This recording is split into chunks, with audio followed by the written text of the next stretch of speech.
ഓം നമോ ഭഗവതേ വാസുദേവായ. ഓം നമോ ഭഗവതേ വാസുദേവായ. ഓം നമോ ഭഗവതേ വാസുദേവായ. ശ്രീ ഗുരുവായൂരപ്പാ ശരണം. ഓം ശ്രീകൃഷ്ണ പരമാത്മനേ നമഃ. ശുക്ലാംബരധരം വിഷ്ണും ശശിവർണം ചതുർഭുജം പ്രസന്നവദനം ധ്യായേൽ സർവവിഘ്നോപശാന്തയേ. ഗുരവേ സർവലോകാനാം ഭിഷജേ ഭവരോഗിണാം നിധേ സർവവിദ്യാനാം ദക്ഷിണാമൂർത്തേ നമഃ. വാഗർത്ഥാഭിവസംപൃക്തോ വാഗർത്ഥപ്രതിപത്തേ ജഗതഃ പിതരോ വന്ദേ പാർവതീ പരമേശ്വരോ. അത്യന്തബാലമദസീകുസുമപ്രകാശം ദിഗ്വാസസം കനകഭൂഷണഭൂഷിതാംഗം വിസ്രസ്തകേശം അരുണാധരമായതാക്ഷം കൃഷ്ണം നമാമി മനസാ വസുദേവസൂനും. ശ്രീമദ്ഭാഗവതേ ദശമസ്കന്ധേ ത്രിപഞ്ചാശത്തമോധ്യായ. ശ്രീശുക ഉവാച വൈദർഭ്യാസ്തതു സന്ദേശം നിശമ്യ യദുനന്ദന പ്രഗൃഹ്യ പാണിനാ പാണിം പ്രഹസന്നിതമബ്രവീൻ. ശ്രീഭഗവാനുവാച തഥാഹമപി തച്ചിത്തോ നിദ്രാം ച ന ലഭേ നിശി വേദാഹം രുക്മിണാദ്വേഷാൻ മമോദ്വാഹോ നിവാരിത താമാനയിഷ്യ ഉന്മത്യ രാജന്യാപസതാൻ മൃതേ മത്പരാമനവദ്യാംഗീം മത്പരാമനവദ്യാംഗീമേധസോഗ്നിശിഖാമിവ. ശ്രീശുക ഉവാച ഉദ്വാഹർഷം ച വിജ്ഞായ രുക്മിണ്യാ മധുസൂദന രഥസ്സംയുജ്യതാമാശു ദാരുകേത്യാഹ സാരഥിം. സജാശ്വൈഃ ശൈബ്യസുഗ്രീവമേഘപുഷ്പവലാഹകൈഃ യുക്തം രഥമുപാനേയ തസ്ഥൗ പ്രാഞ്ജലിരഗ്രത ആരുഹ്യ സ്യന്ദനം സൗരദ്വിജമാരോപ്യ തൂർണകൈഃ ആനർത്താദേകരാത്രേണ വിദർഭാനഗമധ്യൈഃ. രാജാ സ കുണ്ഡിനപതി പുത്രസ്നേഹവശം ഗതഃ ശിശുപാലായ സ്വാം കന്യാം ദാസ്യൻ കർമാണ്യകാരയൽ. പുരം സംമൃഷ്ട സംസിക്ത മാർഗരഥ്യാചതുഷ്പഥം ചിത്രധ്വജ പതാകാഭിസ്തവരണൈസ്തമലങ്കൃതം സ്രഗ്ഗന്ധമാല്യാഭരണൈർവിരജോംബരഭൂഷിതൈ ദുഷ്ടം സ്ത്രീപുരുഷൈ ശ്രീമദ്ഗൃഹൈരഗരുധൂഭിതൈ. പിതॄൻ ദേവാൻ സമഭ്യർച്ച്യ വിപ്രാംശ്ച വിധിവൻ നൃപാം ഭോജയിത്വാ യഥാന്യായം വാചയാമാസ മംഗളം. സുസ്നാതാം സുതതീം കന്യാം കൃതകൗതുകമംഗളാം അഹതാം ശുകയുഗ്മേന ഭൂഷിതാം ഭൂഷണോത്തമൈഃ. ചക്രുസ്താമർഗ്യജുർമന്ത്രൈഃ വധ്വാ രക്ഷാം ദ്വിജോത്തമാഃ പുരോഹിതോധർവവിദ്വൈ ജുഹാവ ഗൃഹശാന്തയേ ഹിരണ്യരൂപ്യവാസാംസി സ്ഥിരാംസ്ത ഗൂഢമിശ്രിതാൻ പ്രാതാത്തേനുസ്ത വിപ്രേഭ്യോ രാജാ വിധിവിദാംബര.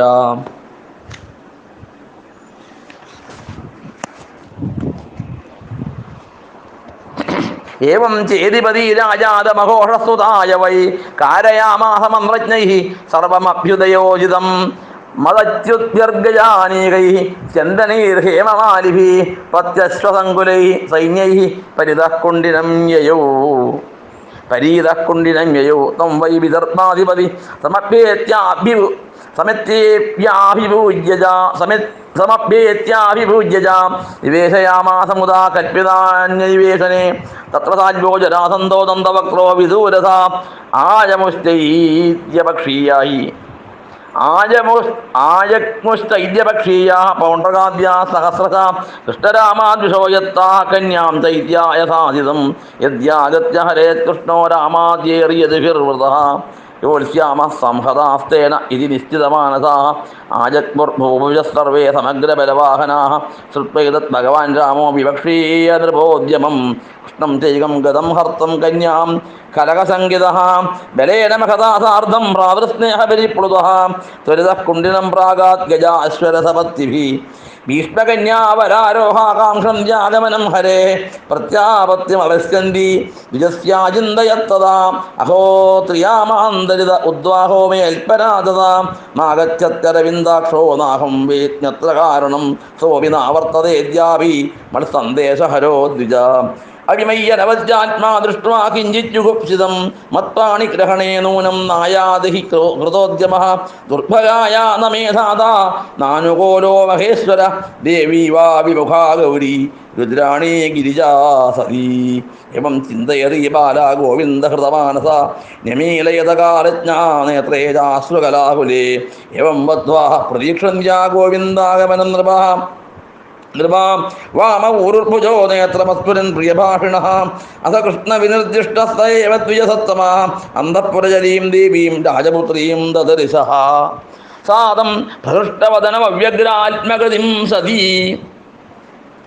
ആലക്ഷ്യലക്ഷണാഭിജ്ഞ സമപുച്ഛുചിസ്മിതാം തസ്യാ ആവേദയൽ പ്രാപ്തം സസംസയതു നന്ദനം ഉക്തം ച സത്യവചനമാത്മോപനയനം പ്രതി തമാഗതം സമാജ്ഞായ വൈദർഭീ ഹൃഷ്ടമാനസാ തപസ്യന്തി ബ്രാഹ്മണായ പ്രിയമന്യന്ന നാമസാ പ്രാപ്തോ ശ്രുത്വാ സ്വദുഹിതുരുദ്വാഹ പ്രേക്ഷണോത്സുകൗ അഭ്യയാ തൂര്യഘോഷേണ രാമകൃഷ്ണൗ സമർഹണൈഃ മധുവർക്കമുപാനീയ വാസാംസി വിരജാംസി സഹ ഉപായനാന്യഭീഷ്ടാനി വിധിവൽ സമപൂജയൽ തയോർനിവേശനം ശ്രീമതുപകൽപ്യ മഹാമതിഃ സസൈന്യയോ സാനുഗയോരാദിത്യം വിദധേ യഥാ ഏവം രാജ്ഞാം സമേതാനാം യഥാ വീര്യം യഥാ വയാം യഥാ ബലം യഥാ വിത്തം സർവൈഃ കാമൈഃ സമർഹയൽ കൃഷ്ടമാഗതമാകർണ്യ വിദർഭപുരവാസന ആഗത്യ നേത്രാഞ്ജലിഃ പപുസ്തന്മുഖപങ്കജം അസ്യൈവ ഭാര്യാഭവിതം രുക്മിണ്യർഹതി നാപരാ അസാവപ്യനവജ്ജാത്മാ ഭൈഷ്മ്യാ സമുചിതപദി കിഞ്ചിത് സുചരിതം ജന്മസ്തേന ദുഷ്ടസ്ത്രീലോകകൃൽ അനുഗൃഹാതു ഗൃഹാതു വൈദർഭ്യാഃ പാണിമച്യുതഃ ഏവം പ്രേമകലാബദ്ധാ വദന്തി സ്മ പുരോഗസഃ കന്യാജാന്തഃപുരാൽ പ്രാഗാത്മടൈ ഗുപ്താംബികാലയം പത്യാം വിനിര്യയോ ദ്രഷ്ടും ഭവാന്യാ പാദപല്ലവം സാജാനുധ്യായതേ സമ്യങ് മുകുന്ദചരണാംബുജം യഥവാങ്മാധവിസ്താർത്ഥം സഖീഭിഃ പരിവാരിത ഗുപ്താ രാജഭടൈഃ ശൂരൈഃ സന്നദ്ധൈഃ ഉദ്യതായുധൈഃ മൃദംഗശംഖപണവാ സൂര്യഭേര്യസ്യ ജഗ്നിരേ മാനോപഹാരബലിഭിഃ വാരമുഖ്യാ സഹസ്രഗന്ധവസ്ത്രാഭരണൈർദ്വിജപത്ന്യഃ സ്വലംകൃതാഃ ഗായന്തശ്ച സ്തുവന്തശ്ച ഗായകാ വാദ്യവാദകാഃ പരിവാര്യ വധൂം ജഗ്മുഃ സുമുദമാഗതവന്ദിനഃ.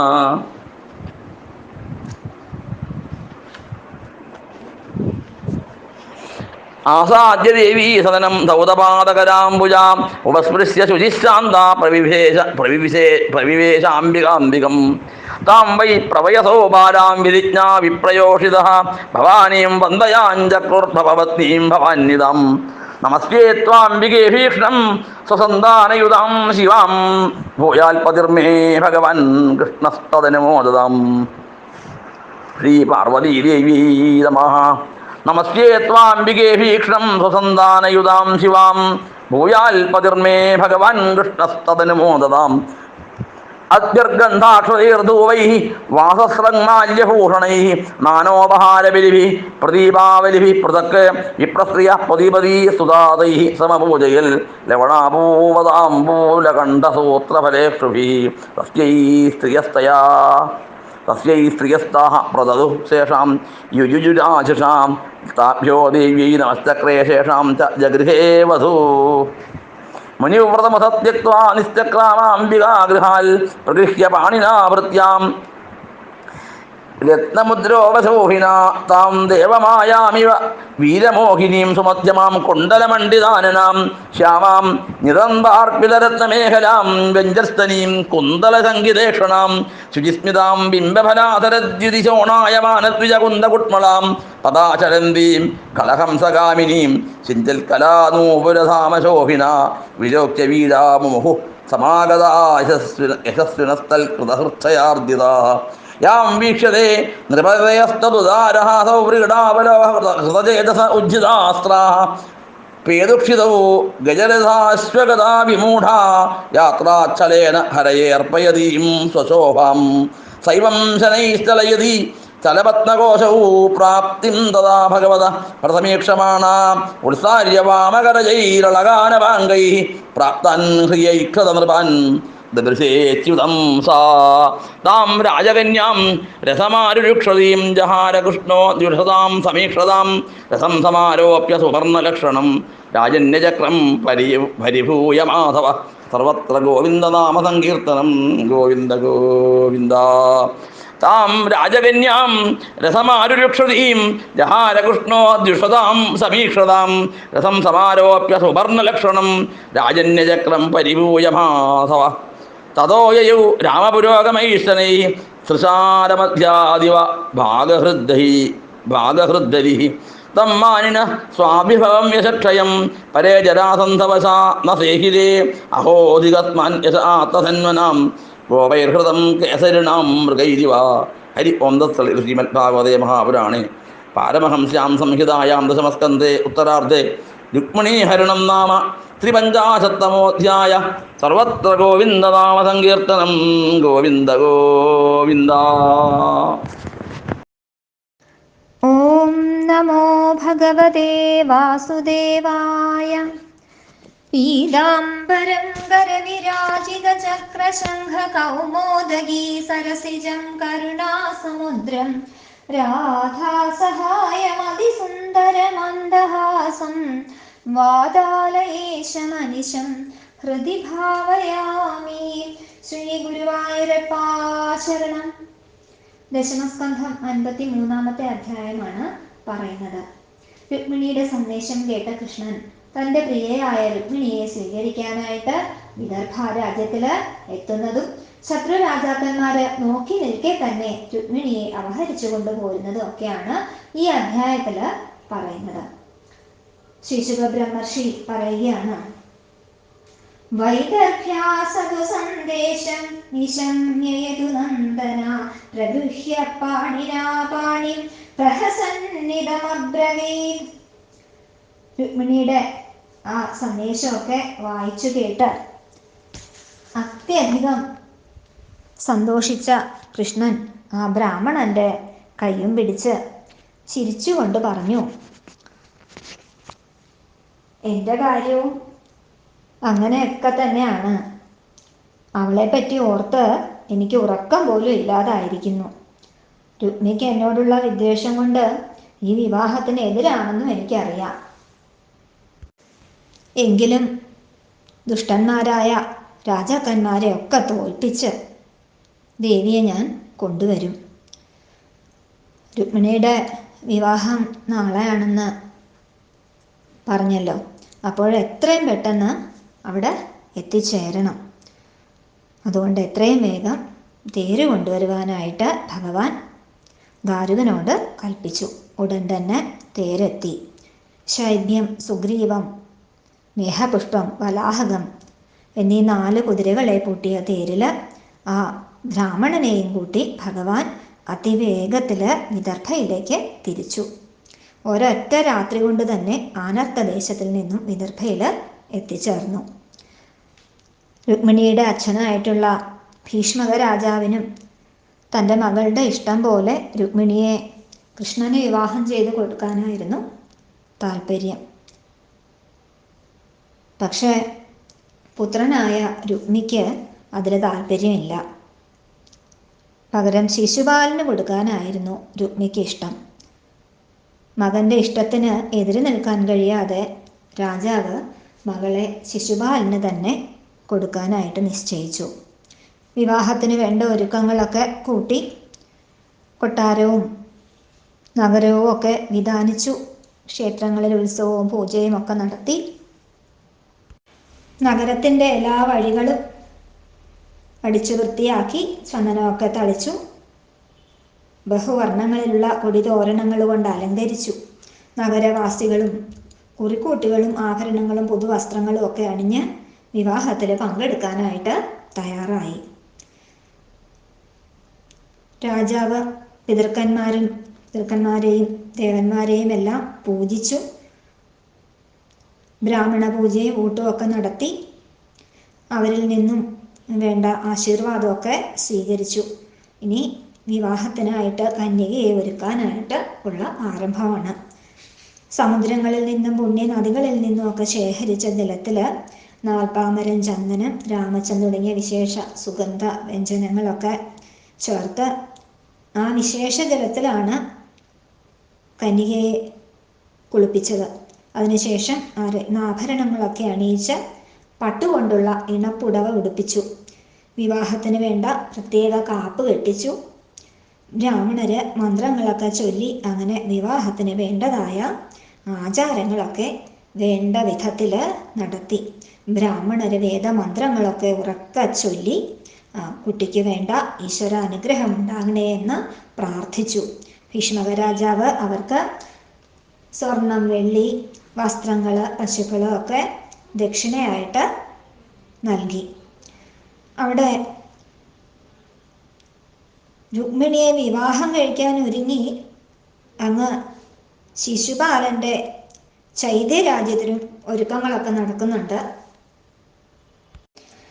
ശിശുപാലന്റെ അച്ഛനായിട്ടുള്ള ദമഘോഷൻ വരന് വേണ്ട കർമ്മങ്ങളൊക്കെ അവിടെയും വേണ്ടതുപോലെയൊക്കെ ചെയ്തു. അവർ വിദർഭയിലേക്ക് പോകാനൊക്കെ ഒരുക്കുകൂട്ടി. അതിഗംഭീരമായിട്ട് തന്നെയാണ് ശിശുപാലന്റെ വരവ്. ആന, കുതിര, കാലാള, തേര തുടങ്ങിയ സകലവിധ സൈന്യ സന്നാഹങ്ങളോടും കൂടി ആ മതം പൊട്ടി സകലരെയും ഉപദ്രവിക്കാൻ പോകുന്ന സമർത്ഥന്മാരായ ആനകള്, അവയൊക്കെ സ്വർണ്ണ ചങ്ങല കൊണ്ടുള്ള മാല കൊണ്ട് അലങ്കരിച്ചിട്ടുണ്ട്. തേരുകളിലുമൊക്കെ ധാരാളം സ്വർണ്ണമാലയൊക്കെ ഇട്ട് അലങ്കരിച്ച് ശിശുപാലൻ അണിഞ്ഞൊരുങ്ങി അച്ഛനോടും ബന്ധുക്കളോടും ഒക്കെ കൂടി ആ വിദർഭയില് എത്തിച്ചേർന്നു. ശിശുപാലൻ വന്നതറിഞ്ഞ് രുക്മി തൻ്റെ സുഹൃത്തായ ശിശുപാലനെ പൂമാല, ഫലങ്ങള്, പൂർണ്ണ കുംഭമൊക്കെ കൊടുത്ത് സ്വീകരിച്ചു. ഈ ശിശുപാലന്റെ കൂട്ടുകാരായിട്ടുള്ള പൗണ്ഡ്രകൻ, സാൽവൻ തുടങ്ങിയ ദുഷ്ടരാജാക്കന്മാരും അവരുടെ സൈന്യവും ഒക്കെ ശിശുപാലനോടൊപ്പം അവിടെ എത്തിച്ചേർന്നിരുന്നു.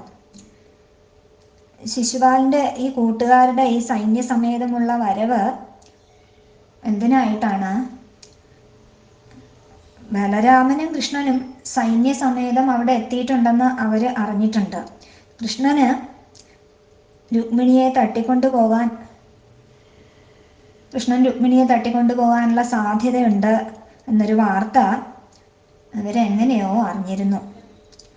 ദുഷ്ടന്മാരായ അവരുടെ പൊതു ശത്രു ആണ് കൃഷ്ണൻ.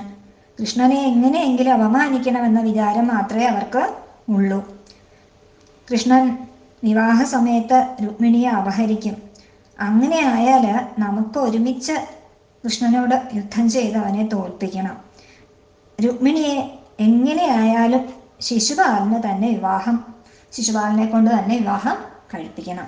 ഇങ്ങനെയൊക്കെ അവര് പലതരത്തിലുള്ള ഗൂഢാലോചനയൊക്കെ നടത്തിയിട്ടാണ് സൈന്യ സന്നാഹത്തോടുകൂടി അവിടെ എത്തിയിരിക്കുന്നത്.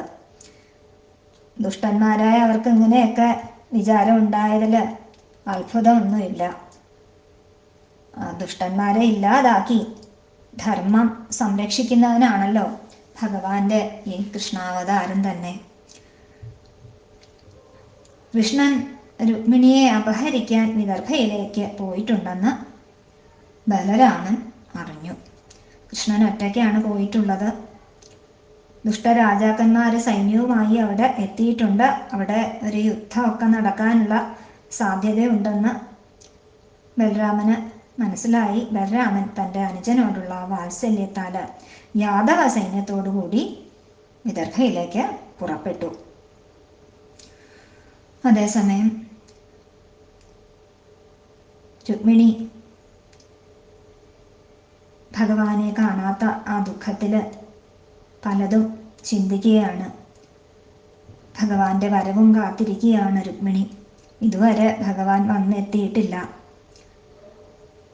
സന്ദേശവുമായിട്ട് പോയ ബ്രാഹ്മണനെയും കാണുന്നില്ല. നേരം പുലരുമ്പോൾ വിവാഹ മുഹൂർത്തവുമായി. ആ സർവാംഗ സുന്ദരനായ കൃഷ്ണൻ ഇനിയും എത്താത്തത് എന്താണ്?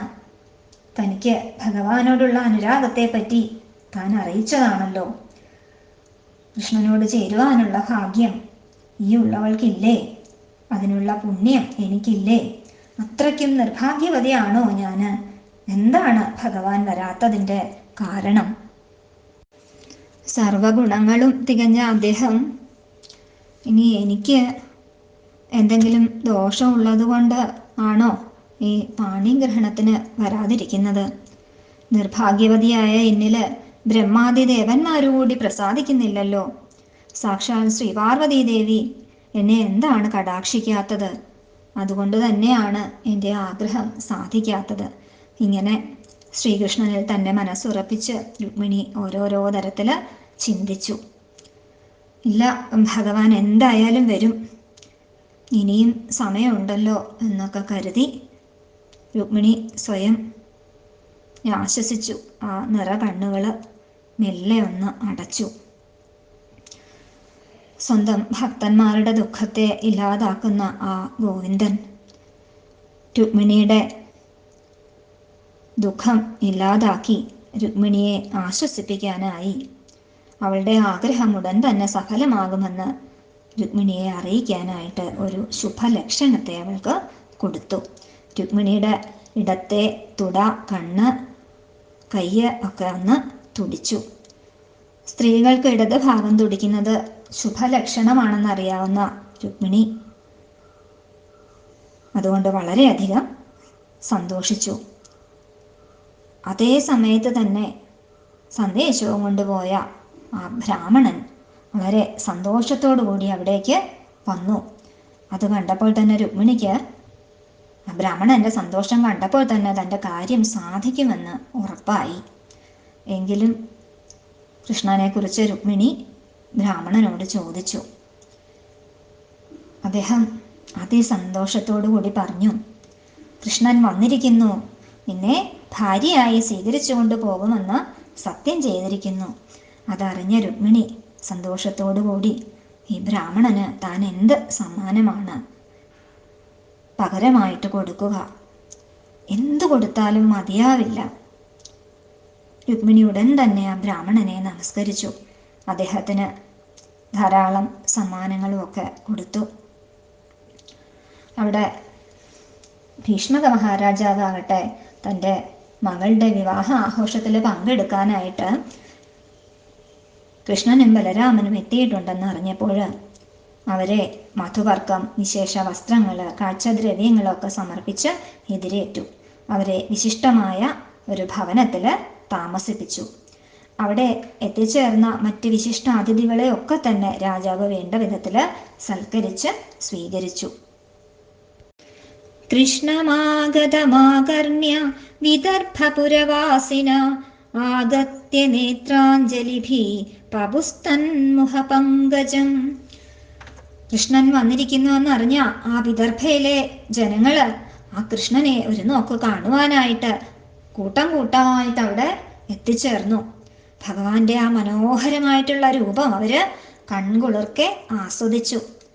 അവര് തമ്മിൽ പരസ്പരം പറയുകയാണ്, ഈ കൃഷ്ണന്റെ ഭാര്യയായിട്ടിരിക്കാൻ ഏറ്റവും യോജിച്ചവള് നമ്മുടെ രുക്മിണി തന്നെയാണ്. രുക്മിണിയുടെ ഭർത്താവാകാൻ ഏറ്റവും യോഗ്യൻ ഇദ്ദേഹം തന്നെയാണ്. ഇത്രയും സൗന്ദര്യവും സദ്ഗുണങ്ങളും തികഞ്ഞ മറ്റൊരു സ്ത്രീയും പുരുഷനും ഈ ലോകത്തില് വേറെ ഇല്ല. ഈ കൃഷ്ണൻ തന്നെ രുക്മിണിയുടെ കൈപിടിച്ചിരുന്നുവെങ്കിൽ അത് ദർശിക്കാനുള്ള ഭാഗ്യം നമുക്കുണ്ടാവട്ടെ. ഇങ്ങനെ അവര് പറയുകയും പ്രാർത്ഥിക്കുകയും ഒക്കെ ചെയ്തു. അത് കേട്ടുകൊണ്ട് നാലു ഭാഗത്തും ഭടന്മാരാൽ ചുറ്റപ്പെട്ടും സഹിമാരോടും മറ്റ് ബ്രാഹ്മണ സ്ത്രീകളോടുമൊക്കെ ഒപ്പം രുക്മിണി ആ അന്തപുരത്തിൽ നിന്നും പുറത്തേക്ക് വന്നു. ആ കുലദേവതയെ ദർശിക്കാനായിട്ട് പുറത്തേക്ക് ഇറങ്ങി. എങ്ങും വാദ്യഘോഷങ്ങളൊക്കെ മുഴങ്ങി. കൃഷ്ണൻ തൻ്റെ ഭർത്താവായി വരണമെന്ന ഒറ്റ ചിന്ത മാത്രമേ രുക്മിണിക്കുണ്ടായിരുന്നുള്ളൂ. ദേവിക്ക് ചാർത്തുവാനുള്ള മാല, വിശേഷ വസ്ത്രങ്ങൾ, കാഴ്ചദ്രവ്യങ്ങളൊക്കെയായി ധാരാളം ദാസിമാരും രുക്മിണിയുടെ അകമ്പടി സേവിച്ചു. സൂതമാഗത വന്ദികള് സ്തുതിഘോഷം മുഴക്കി. ദേവീക്ഷേത്രത്തിലെത്തി കൈകാലുകൾ കഴുകി ജലം തൊട്ട് കണ്ണും മുഖവും ഒക്കെ തുടച്ച് ശുദ്ധമായ മനസ്സോടെ രുക്മിണി അംബികാദേവിയുടെ സമീപത്തെത്തി. ബ്രാഹ്മണര് വിധിപ്രകാരം രുക്മിണിയെ കൊണ്ട് പാർവതീ പരമേശ്വരന്മാരെ നമസ്കരിപ്പിച്ചു. രുക്മിണി ആ പാർവതീദേവിയോട് പ്രാർത്ഥിക്കുകയാണ്, നമസ്യേ ത്വാംബികേ ഭീഷ്ണം സ്വസന്താനയുതാം ശിവാം ഭൂയാത് പതിർമേ ഭഗവാൻ കൃഷ്ണസ്തദനുമോദതാം. അമ്മേ ദേവി, മഹാദേവനോടും ഗണപതി സുബ്രഹ്മണ്യന്മാരോടും ഒപ്പം ഭജിക്കുന്നവർക്ക് മംഗളത്തെ നൽകാനായി ഒരുങ്ങിയിരിക്കുന്ന അവിടുത്തെ ഞാനിതാ നമസ്കരിക്കുന്നു. ഭഗവാൻ ശ്രീകൃഷ്ണൻ എൻ്റെ ഭർത്താവായി വരണമേ. ശ്രീകൃഷ്ണന്റെ മനസ്സിൽ എന്നെ ഭാര്യയായി സ്വീകരിക്കാനുള്ള കാരുണ്യം അവിടുന്ന് തോന്നിപ്പിക്കണേ. അതിനായി അവിടുന്ന് എന്നെ അനുഗ്രഹിക്കണേ. ഇങ്ങനെ പ്രാർത്ഥിച്ചുകൊണ്ട് ദേവിയെ പൂജിച്ച് നമസ്കരിച്ച ശേഷം രുക്മിണി പതിവ്രതകളായ ആ ബ്രാഹ്മണ സ്ത്രീകളെയും പുഷ്പങ്ങള്, താമ്പൂലം, മാംഗല്യസൂത്രം, നാളികേരം ഇവയൊക്കെ കൊണ്ട് പൂജിച്ചു. അവര് അതെല്ലാം സ്വീകരിച്ച് രുക്മിണിയെ ആശീർവദിച്ചു.